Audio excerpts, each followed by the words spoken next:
Appearance on Dion's Daily Dose does not imply endorsement from or by any candidate or guest.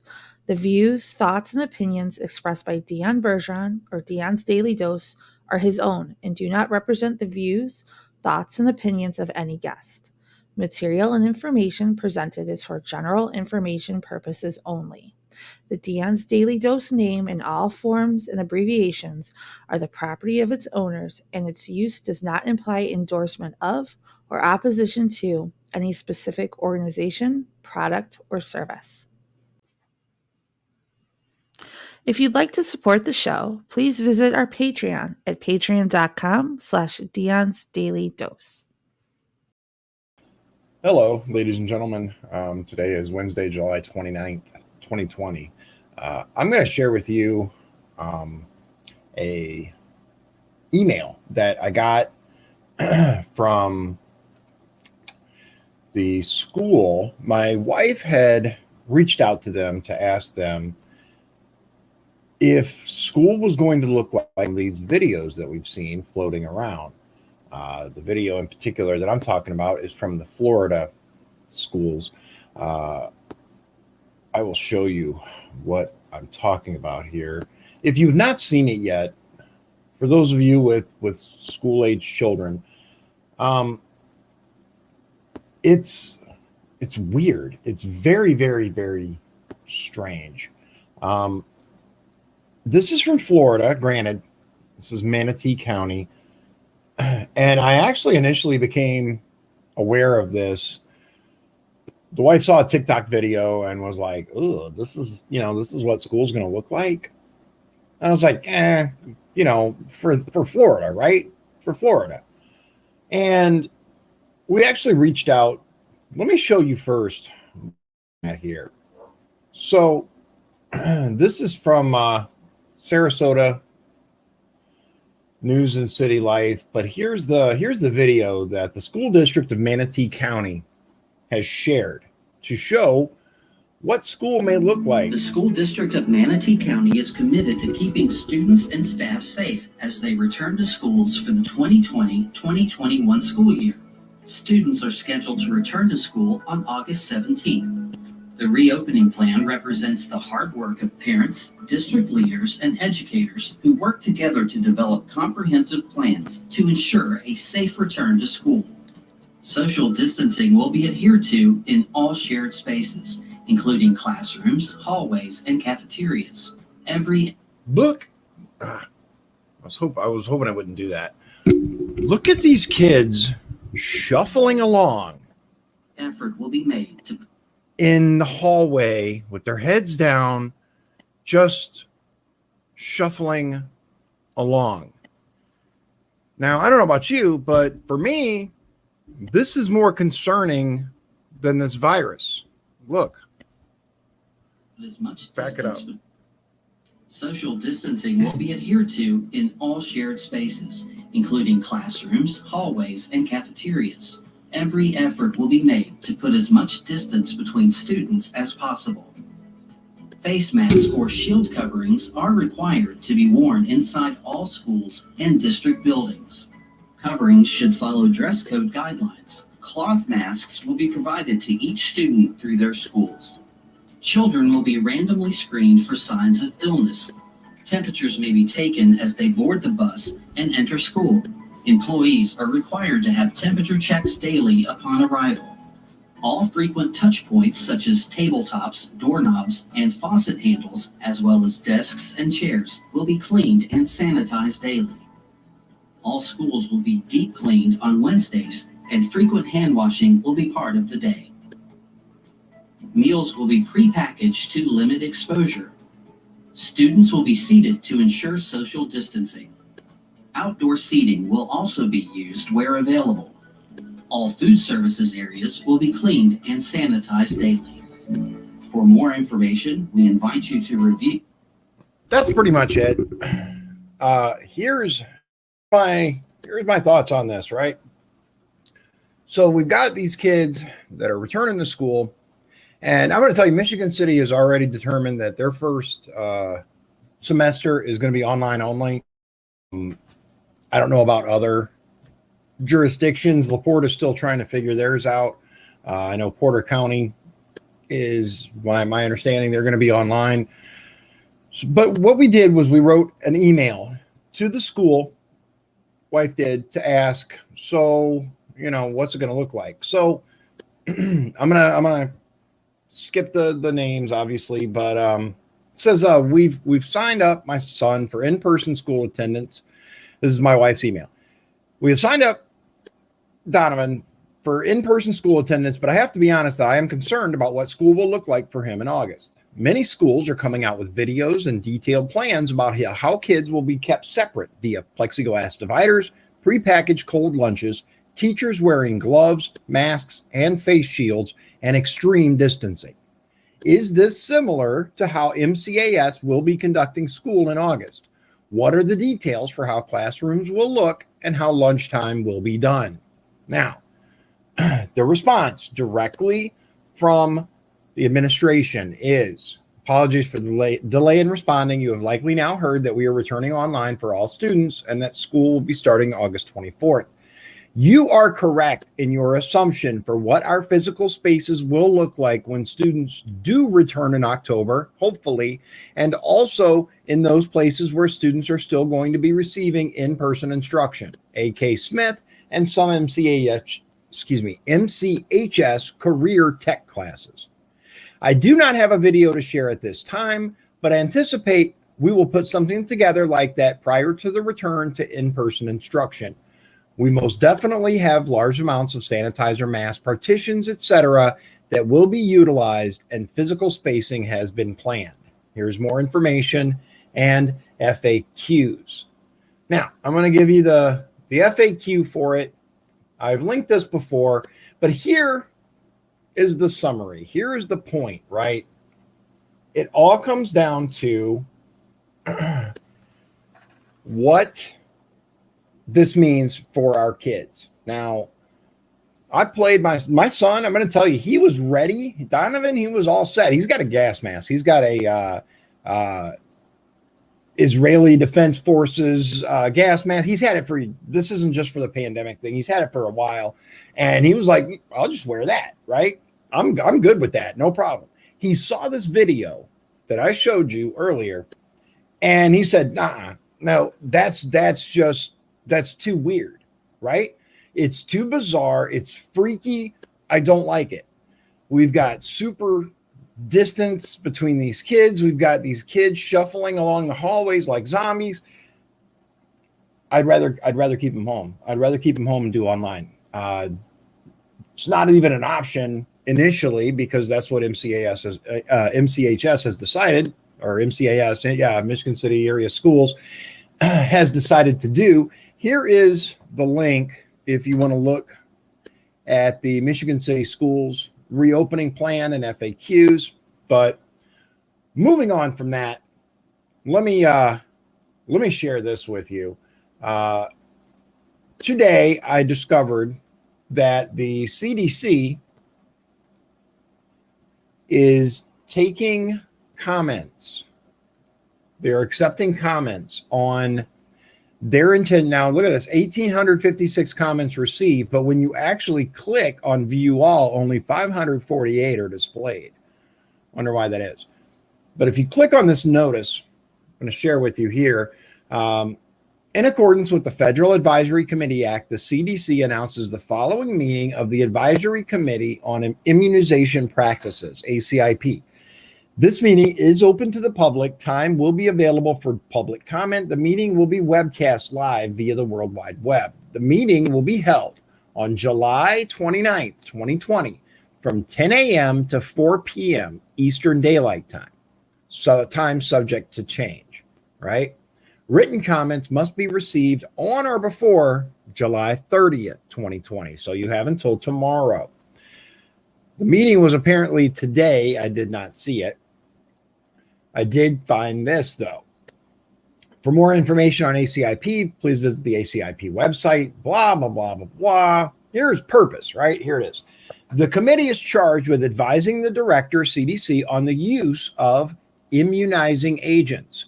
In addition, under 42 USC 1396S, The committee is mandated to establish and periodically review and, as appropriate, revise the list of vaccines for administration to vaccine-eligible children through the Vaccines for Children program, VFC, along with schedules regarding dosing interval, dosage, and contraindications to administration of vaccines. Further, under provisions of the Affordable Care Act, Section 2713 of the Public Health Service Act, immunization recommendations of the ACIP that have been approved by the Director of the Centers for Disease Control and Prevention and appear on CDC immunization schedules must be covered by applicable health plans. Here it is, right here. The important thing, matters to be considered. The agenda will include discussions on COVID-19 vaccines. No recommendation votes are scheduled. Agenda items are subject to change as priorities dictate. Here's the entire purpose of this meeting right here. The whole thing, it's about the Vaccines for Children program, and they advise the director on the use of immunization agents, in other words, vaccines. This group gets together, listens to people, talks about it, and then recommends to the director what things need to be on the vaccine list for kids. That's kind of important, ladies and gentlemen. I mean, just a little bit, right? These are the people who determine who the CDC, or excuse me, these are the people who determine what vaccines get put on the list that your children have to be vaccinated for before they can attend school. The entire purpose of this meeting, apparently, is on the COVID vaccine. Right here, matters to be considered include discussions on the vaccine. Now, I've included the link in the post, but I'm going to give it to you again. The name of the docket, it is CDC 2020-0081. Feel free to go and put your own comment there. I will tell you that I absolutely went and commented. One nice sign, I will say, at least of what you can see here, 548, so far is overwhelmingly against mandated vaccinations, the comments that I see. Here's the interesting thing. All of the comments so far are from yesterday. There are no today comments on there at all. But if you scroll down, no to mandatory vaccines, opposed to mandatory vaccines. Vaccines should never be mandated. Forced vaccines are unconstitutional. As a master's prepared RN and previous infection prevention nurse, deeply concerned with implementing requirements, etc. So far, it appears that the majority of people are against this vaccination, at least mandated vaccination, with regards to COVID-19. A couple other things I want to show you real quick. I don't know if you've seen this. Portland hits feds with $500 fine every 15 minutes. Fence stands outside besieged courthouse. Yes, this is real. The city of Portland, Oregon is fining the federal government $500 for every 15 minutes it maintains unpermitted fencing outside of the house that has faced nightly attacks amid protests and rioting. City Commissioner Chloe Udele said in a statement Tuesday that the fencing is obstructing the street outside of the courthouse. As of Monday, she said the federal government owed Portland $192,000. We intend to collect, said Udele, who added that she was, quote, committed to doing everything in my power to end this federal occupation and move forward with our community's reckoning with racial injustice and our efforts to transform our approach to policing and public safety. Last week, the Portland Bureau of Transportation, which Udele is in charge of, sent a cease and desist letter demanding that the federal government take down the fence, which was erected on Wednesday and appeared to act as a barrier between federal agents and demonstrators throwing projectiles. Andy No put out a thing that said donated food and drink supplies to the Portland Antifa riot are also used as weapons. Hundreds of bottles and cans are used as projectiles every night. Various Portland Antifa groups have hundreds of thousands of dollars keeping supply lines going. Rioters are lighting whatever they can on fire and throwing it at the Portland Federal Courthouse. Here's the whole point of this, right? Where's it at? I want to show you what she said that's hilarious. Here it is. So remember, where's it at? Here it is. Okay, so Udalay also suggested that the federal government was overreacting to, quote, a few violent demonstrators. But up here, we are assessing a maximum fine of $500, blah, blah, blah, blah. Typically, we would send a maintenance crew or contractor to remove such an obstruction, but I will not send workers into harm's way. Harm's way? What do you mean harm's way? What do you mean harm's way? I thought you said people were overreacting to just a few violent protesters. They can't even keep their ridiculousness straight at this point. This right here, oh man, I'm not going to be able to show you because it's stupid Washington Post, which is interesting because it worked on my phone. I don't know, maybe it was a different thing, but it was the breakdown at the VA, the DC hospital that caused a veteran to take his own life, and it's absolutely heartbreaking. But that's what I got for you today, ladies and gentlemen. Unfortunately, that's what we're coming to. We have people suing the government, suing the federal government for protecting federal government property. Yes, that's really happening. We have the CDC, who is trying to determine whether or not they want to mandate the COVID vaccine, which, might I add, is not finished, has not been tested, and we know nothing about it. But yeah, by all means, let's talk about mandating a vaccine we know nothing about. Government cracks me up. So with that, I will have more for you tomorrow. I just wanted to touch base on those with you. The school thing really concerns me. I just don't know how our children are going to go back to school. Regular life is a really important key to mental health for our students, our children. And I've seen some disturbing stories about how children are reacting to this kind of information overload when it comes to the COVID. I think maintaining schools as normal as possible would kind of be key to this, but what are you going to do? What are you going to do? I will tell you this. I don't envy the administrators. I don't envy the teachers because it's a hard situation to be put in. But I don't agree with the extreme measures being utilized. And look, let's face it, right? I don't know if any of you remember when you were a little, cooties was the thing when I was a kid, right? Cooties. Now there's an actual thing.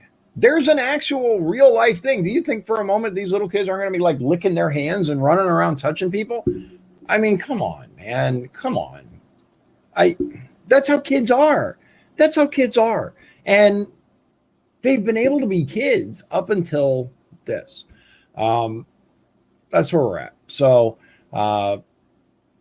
that's it for today. I will check in with you tomorrow.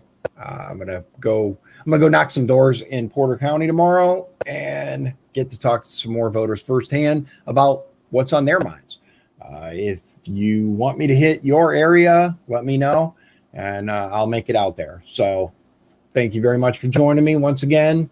This is Dion's Daily Dose, and I will catch you on the flip side. God bless you. God bless Indiana. And God bless the US of A. If you'd like to support the show, please visit our Patreon at patreon.com/Dion's Daily Dose. This has been Dion's Daily Dose, hosted by Dion Bergeron. Executive producers Sean Holgram and Michael Beebe. Copyright 2020. Dion's Daily Dose, all rights reserved.